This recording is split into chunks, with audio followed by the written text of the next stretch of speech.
What was the favorite subject that you've ever taken at school? Think about it for a second. I know mine. It was called Entrepreneurial Leadership, and it took place at this high school that you can see right behind me.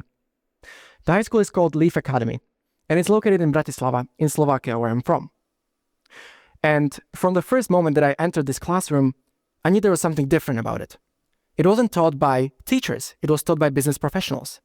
It wasn't graded, and for the most of the part, it didn't even take place in the classroom itself. However, everything that I was learning there, I was directly applying to my life, and I was captivated by it. I was so impressed that I actually went up to the teachers and asked them, how are you actually doing this?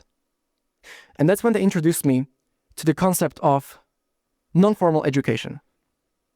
We distinguish between three concepts of education: formal, non-formal, and informal. Formal education is what you think of when you hear the word education or learning. It is what you experience on your daily life when you're at school. You sit in a classroom, you listen to a teacher, you get a grade. And this system has been responsible for us learning a great lot. We're very literate now. However, it also sort of suppressed our inner drive to learn. Then we have the exact opposite, which is informal education. And let me tell you a story of how I had an informal experience yesterday when I went out to eat hot pot. You know, I like spicy food. So I thought, why not order the Sichuan broth, right? Wrong. It was a moment of learning for me that maybe I don't like spicy food that much. But that is actually what informal learning is. We learn without knowing that we're learning. And non-formal education is somewhere in between. It combines the somewhat structured parts of the formal education and of it being taught in a way that you know that you're learning, but then it takes also from the informal education side, the fun activities, and sort of the non-competitiveness of the side. And I was so actually excited about this concept of non-formal education that when it was time for me to start my own project in this class EL, in this EL class, I decided that I actually want to spread the awareness and spread this concept to as many students as I can, so they'll have the same experience as I do. And I actually started this NGO. Now I can finally see you, wow. Now I started this NGO called Krupica. This is a Slovak word for a Slovak traditional meal that I also eat on every Sunday morning. And I like the traditional logo. It sort of resembles Slovakia, and we really care about Slovakia in Krupica. But what we decided to do is not just teach non-formal education, not just give the students the experience, but also to teach them about something that's very important. And that important thing that we are teaching them is how not to succumb to disinformation, how to spot them. We teach them to do it by critically thinking, analytically analyzing what they're seeing. And throughout the 4 years of doing this, we have delivered it to over 2,000 students, 800 of them just last month. And we developed this sort of Krupica philosophy of teaching. Now, let me actually share with you the 3 pillars of this philosophy today and why I believe that we should actually have more of this Krupica philosophy in our daily lives and also in our education system in the 21st century. And by jumping straight to the first pillar, we teach in Krupica how to fail successfully. Unlike our formal education systems, we encourage, we endorse failure in our workshops. It sounds somewhat paradoxical, but we sort of understand that if you fail and you learn from it, you shouldn't be punished for it. If you fail and you learn from it, you should not be punished for it. That's what we believe. Unfortunately, I don't think that our education systems are built in a way that encourages this. So let's just look at it. In China, we have the Gaokao exam. If you fail it, you don't manage to go to the college that you wanted. In the United States, it's the same with the SATs. I mean, you can take it several times, but if you don't have the economic resources, you can't. And in Europe, it's very similar with the Matura exam, which is very important for your college entrance as well. But it's not just these big exams, it's also the way that leads up to them. When you do something wrong on an exam, you get a worse grade. And it's very difficult usually to make up for one worse grade, one bad grade, by everything else that you've done before. we in Krupica, the moment that we enter the classroom, we try to break this system of teaching. And the way how we're doing it is actually by making sure that the students understand that we're not going to be grading them, making sure that they participate in it voluntarily, pardon me, that's what I wanted to show you, and making sure that everything that they learn, they teach through failing. They teach by failing successfully. And how do we do this is that we ask them questions, we discuss with them, and we want to hear their opinions. And when they say something that is incorrect, we don't tell them the correct answer, like usually would happen at school.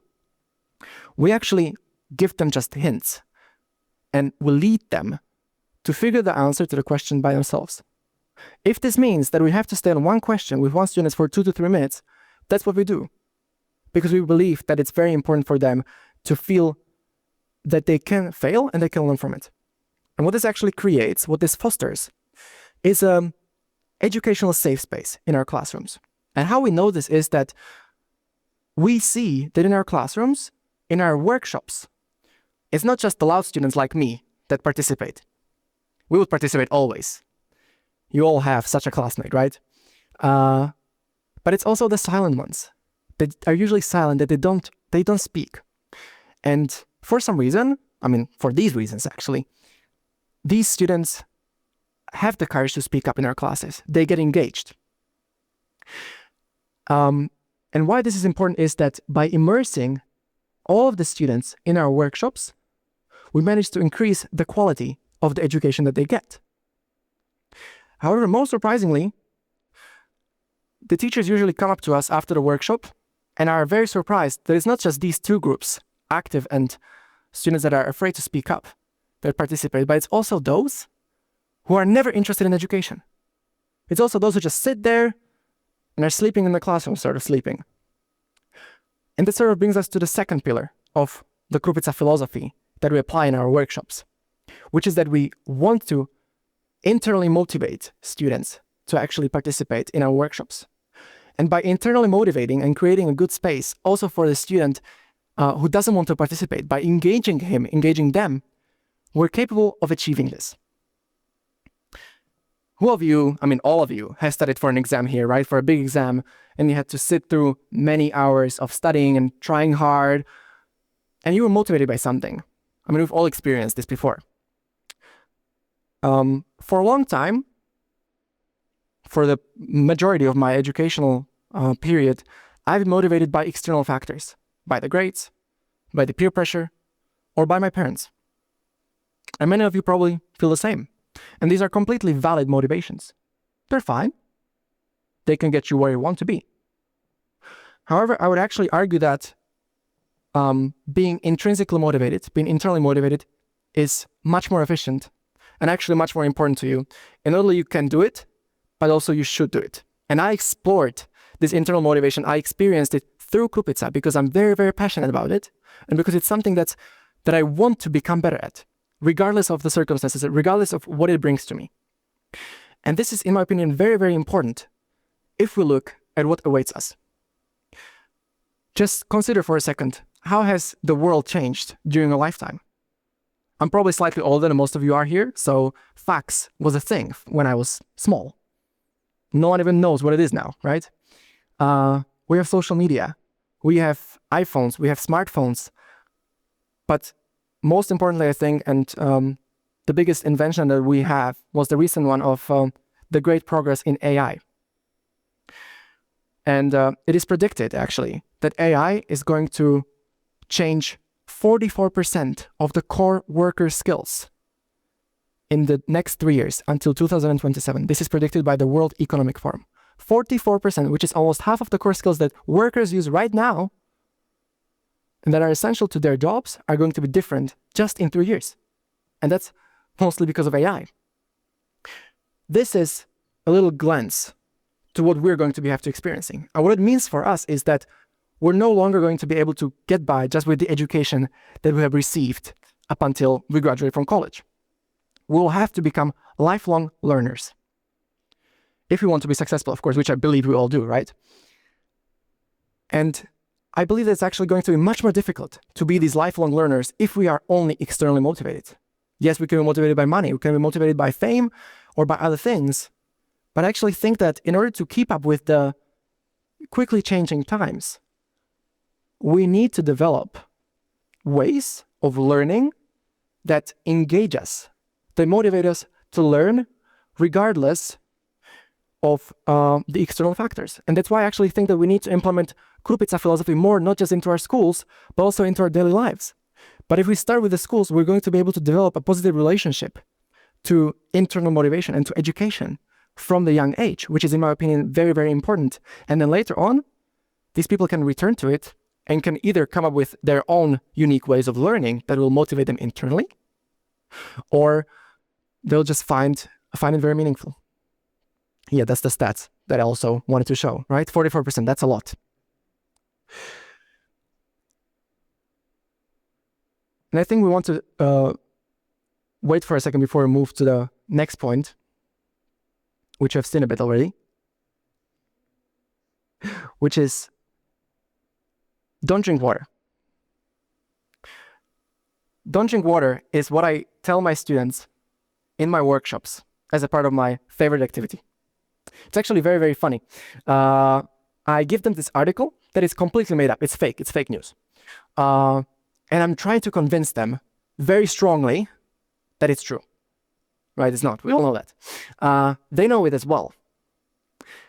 But I think that this activity is very good, and I like it so much, not only because it's fun to do it, right, to gaslight young students like this into thinking that water kills them, but it's also because it's, I think, very emblematic about how I think that we should actually teach important skills in the 21st century in our education system, and how we're actually not really doing it. If we look at our formal education systems and how they have changed since the time of when your parents were attending schools, the content might have changed. We have computer science now. We're learning from more updated textbooks. However, the methods have remained pretty much the same. We're sitting behind the same tables like our parents did. We're listening to teachers. Sometimes maybe we're discussing. That's amazing. We're learning from textbooks. And this is pretty much the same how our parents grew up, how our parents were taught as well. However, the skills that they needed for them to be successful have changed completely. In fact, and coming back to the activity that we do, we're trying to teach the students analytical thinking. Well, without even knowing it, because we started this workshop a couple of years ago, in 2023, the World Economic Forum issued a report about the future of jobs. And there they predicted that in 2027, the 3 most important skills in your careers are going to be analytical thinking, number 1, creative thinking, number 2, and technological literacy, number 3. And I don't actually think that these skills can be learned just by theory, just in the way that the system is designed. I think that we need to implement more non-formal education methods and let the students to practice them, because without this practice, it'll be very difficult for them to get on the bridge and get through the bridge from education to career.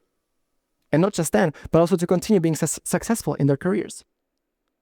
So I'm not saying in any way that we should be completely abolishing formal education. No. I just think that we need a bit more of Krupica in our education systems. We need to give the students a bit more chance to try out the things that they're learning. And maybe you're wondering this whole time, what is this guy telling me? How is it relevant to me? He's talking about education systems. What can I do? Well, I actually think that Krupica doesn't start and end with education. I actually think it can start with you yourself. Whether you know it or not, we all have learned like Krupica before. We have all learned through successful failures. We have all learned by being internally motivated to learn. And we have all learned by applying the theory that we have somehow either came up with, or that we have seen or heard, by applying it to life. So we have been learning like this. And we learned like this when we were little children, when we're trying new things. So we all have a bit of Krupica in ourselves already. It's just that the formal education system has suppressed them. But I think that now more than ever, it's very important to wake up this inner child in us, because it's not gone, it's still there. To wake it up and return to these ways of learning and utilize it in your daily lives, in the ways how you learn. Because I believe that it's not going to only make you a more efficient, lifelong learner, but one that is happier and more prepared for what's coming. Thank you very much.